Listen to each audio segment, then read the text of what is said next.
Pertemuan kali ini kita akan membahas tentang anatomi organ bicara, proses pembentukan suara, dan mekanisme bicara.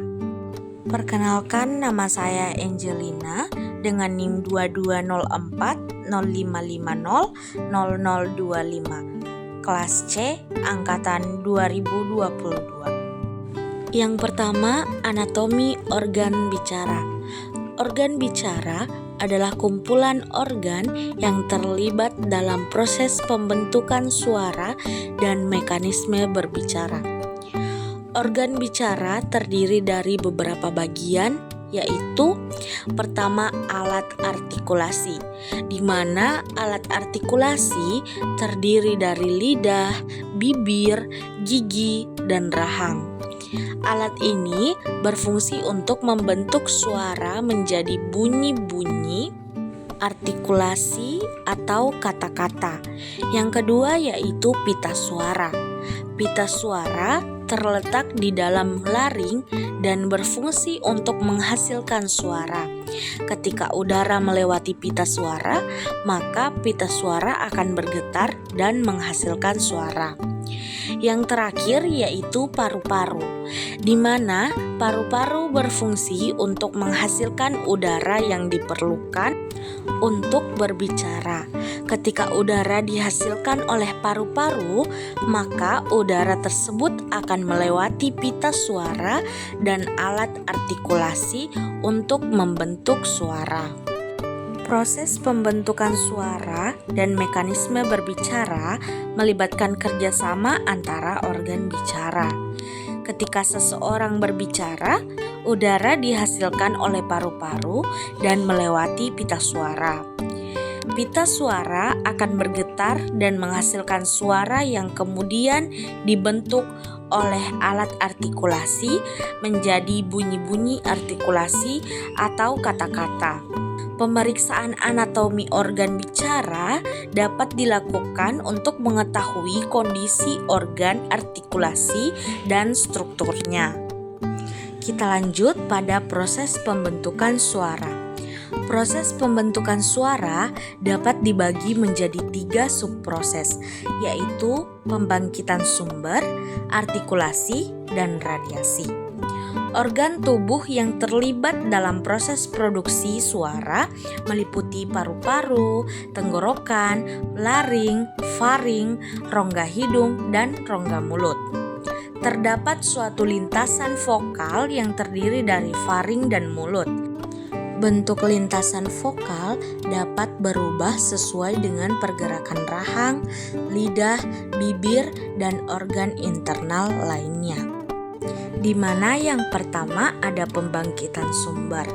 Proses ini terjadi di paru-paru, di mana udara dihasilkan dan disalurkan ke pita suara. Paru-paru mengembang dan mengempis untuk menyedot dan mengeluarkan udara. Udara yang dihembuskan oleh paru-paru keluar melewati daerah glotal. Yang kedua, pita suara. Pita suara terletak di dalam laring dan berfungsi untuk menghasilkan suara. Ketika udara melewati pita suara, maka pita suara akan bergetar dan menghasilkan suara.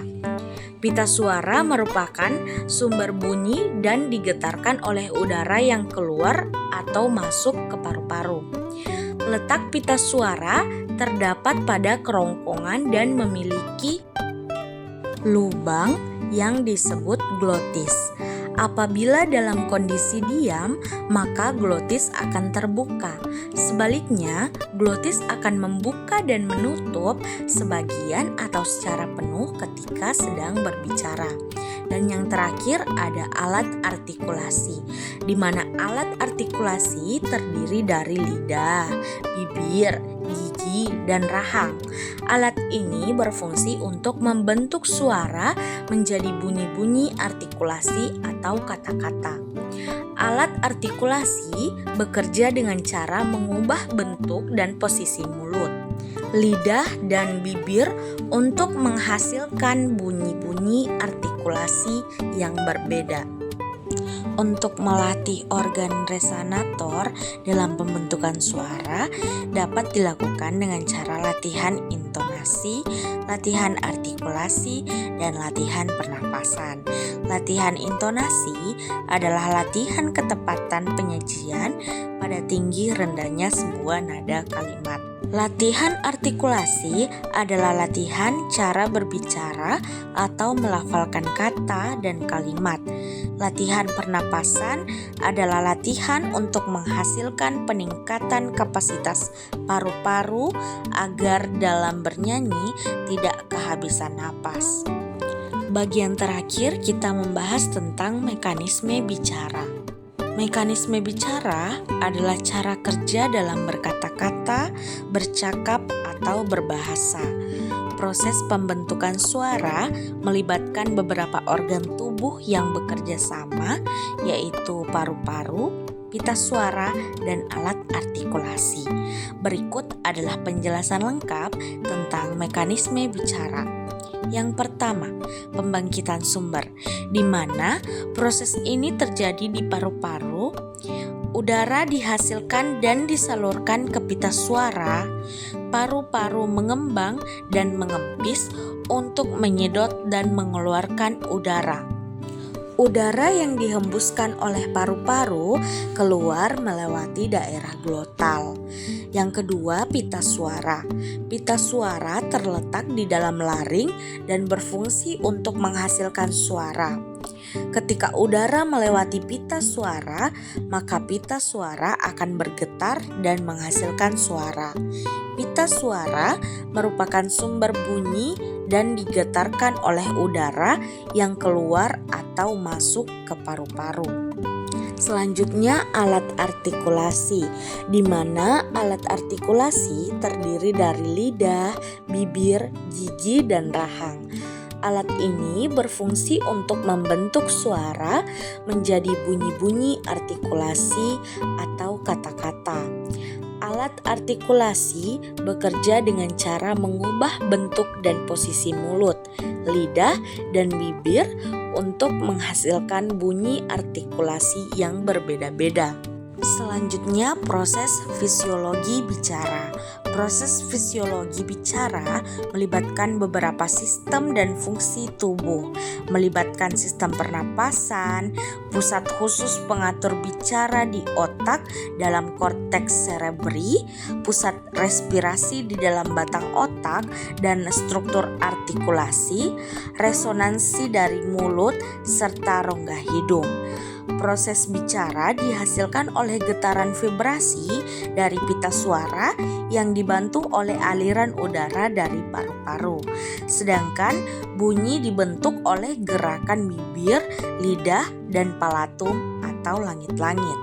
Model berbicara.